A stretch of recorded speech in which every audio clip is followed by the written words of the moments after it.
A defensive person is always denying they made an error or did anything wrong, defending the illusion they are perfect. If you are wrong or make an error, admit it. It may seem counterintuitive, but this will increase your self-esteem because you are fully acknowledging reality. If self-esteem, by Ayn Rand's definition, means reliance on your own power to think, the way to keep your self-esteem is by fully acknowledging reality. If you make defensiveness and evasion into a habit, it will only become harder to change course, and guilt and fear will become everyday occurrences, and we don't want that, right? So if evasion and defensiveness are poisons, the antidote is, anybody have a guess? Anybody? What's the antidote? Confrontation. Confronting your... One word. Truth. Okay. Introspection. Introspection. A word that we should all hold near and dear to our hearts and think about every day. It means looking inward at the contents and processes of your own mind and identifying what you're thinking and feeling. Sounds pretty simple, right? Introspection should always take place after making any significant mistake. Significant, you know, really get too worried if you trip over a chair or something, or lose your keys or something. So it is a form of looking at reality, because part of the reality here is the facts that are your emotions and thoughts. And if you attended Jen Casey's lecture, she's so awesome. She came up with the same idea that emotions are facts. You know, that's not a primacy of consciousness view. The fact that you have an emotion this is a physical reaction to some value or some thought or some experience that I've had, and it's a fact. I felt it. In the context of introspecting. The best way I've found personally is by journaling, writing it all down on paper with your hand, not with the computer, with your hand, because then it breaks down that wall between you and the screen, and you cannot edit. Whatever you write down is what you write down, and then you get an honest to goodness, truthful observation of what you're thinking and where your head is at.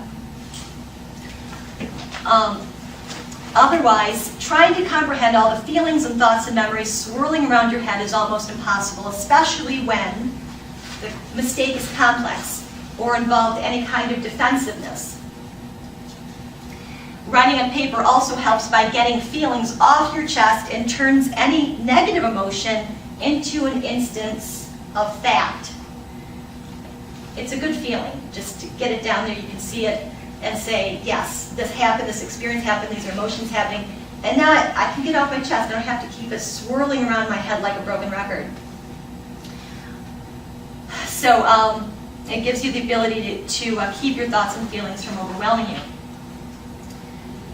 And speaking of that, there's an excellent resource called thinkingdirections.com. If anybody is familiar with Harry Binswanger, his wife is Jean Maroney Binswanger, and she came up with a really excellent some resource material to help you with how to introspect and how to write things down on paper and get to know yourself. All right, so after acknowledging what you are feeling on paper, describe what had happened, what you were thinking leading up to it, and retrace your steps to discover exactly why the mistake happened. Try your best to think like a scientist, simply observing what transpired. And as the last speaker was talking about anxiety, one thing that I've actually, I don't know, a few years ago, I was having anxiety attacks, and one thing that they tell you is when you're having them, think that you're a scientist, you're outside of yourself, and you're looking above yourself and saying, this is what's going on. I can handle this now that I'm looking at this objectively and I'm not in the middle of this nightmare. All right. Now, if you're still having trouble untangling a complex mistake, asking for help from a trusted friend who will listen is a good way to mine for deeper thoughts. Once you've identified the process of making that mistake, you can ask yourself what you will do differently in the future. Not what you could have done in the past, but what you will do in the future. Keep your focus on the positive lesson your mistake is making you aware of. And be grateful to yourself that you're getting a value out of what might been a painful memory. Despite all your best efforts and convictions, admitting mistakes to yourself and others can be difficult. It's really difficult and hard. But not only are you surrounded by the moral grayness of our society that accepts evasive behavior in others and themselves, but it's really hard to be objective about yourself. And not believe that the error you made defines your entire character. So keep context. Remind yourself that when you made the error, it was only one of countless actions in your life. Your mistake occupied a tiny fraction of all the times you didn't mess up, all the times you functioned superlatively, all the times you were truly virtuous. Remember that you can be virtuous right now. You can focus right now, despite your setbacks, despite your insecurities. Luckily, there are 4 related virtues that give you the power to admit your mistakes: honesty, integrity, courage, and confidence. Honesty is the refusal to sacrifice the reality of your own existence to the deluded consciousness of others. It is the recognition of the fact that the unreal is unreal and can have no value. Dishonesty is it actually has no value. And being dishonest about a mistake is a double whammy. You damage your sense of reality and your relation to it, and you surrender the valuable lesson you would have attained through examining your mistake. So be honest. If you do, it will lead you to having integrity. It's the loyalty to your convictions and values. It is the policy of acting in accordance with your values, of expressing, upholding, and translating them into practical reality. It is the recognition of the fact that you cannot fake your consciousness, just as honesty is the recognition of the fact that you cannot fake your existence. By being honest, you will not only avoid adding on to your mistake by lying about it, you will gain pride in knowing that you are strong and integrated enough to recognize and act on the truth.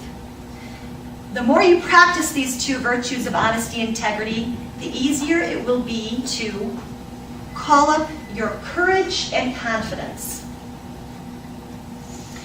Courage is the practical form of being true to existence, of being true to truth. And confidence is the practical form of being true to one's own consciousness. If courage is needed in being honest with yourself, it comes in very handy when having to admit mistakes to other people. When someone trusts you to do something specific and you fail to follow through and get it done, you must be willing to tell them honestly what happened.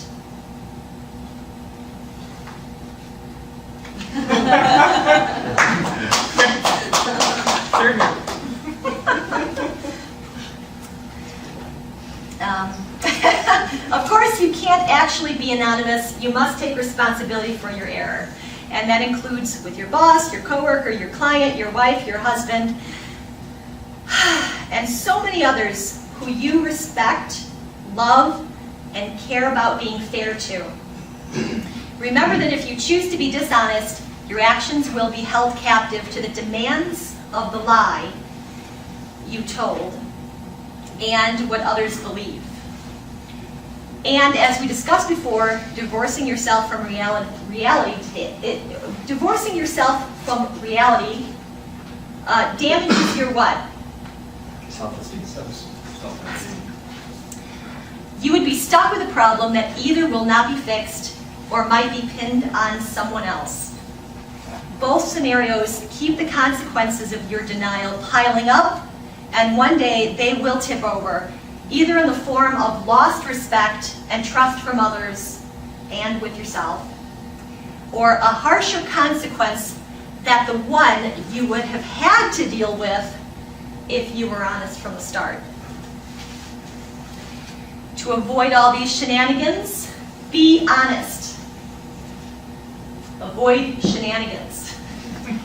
Right after you made the mistake, say, I made that mistake. Say like you mean it, with the confidence and conviction that you will learn from the experience.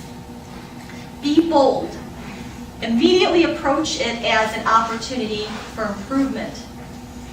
This perspective will help even in the case where your mistake resulted from someone else letting you down by them not helping you out or not giving you the correct information.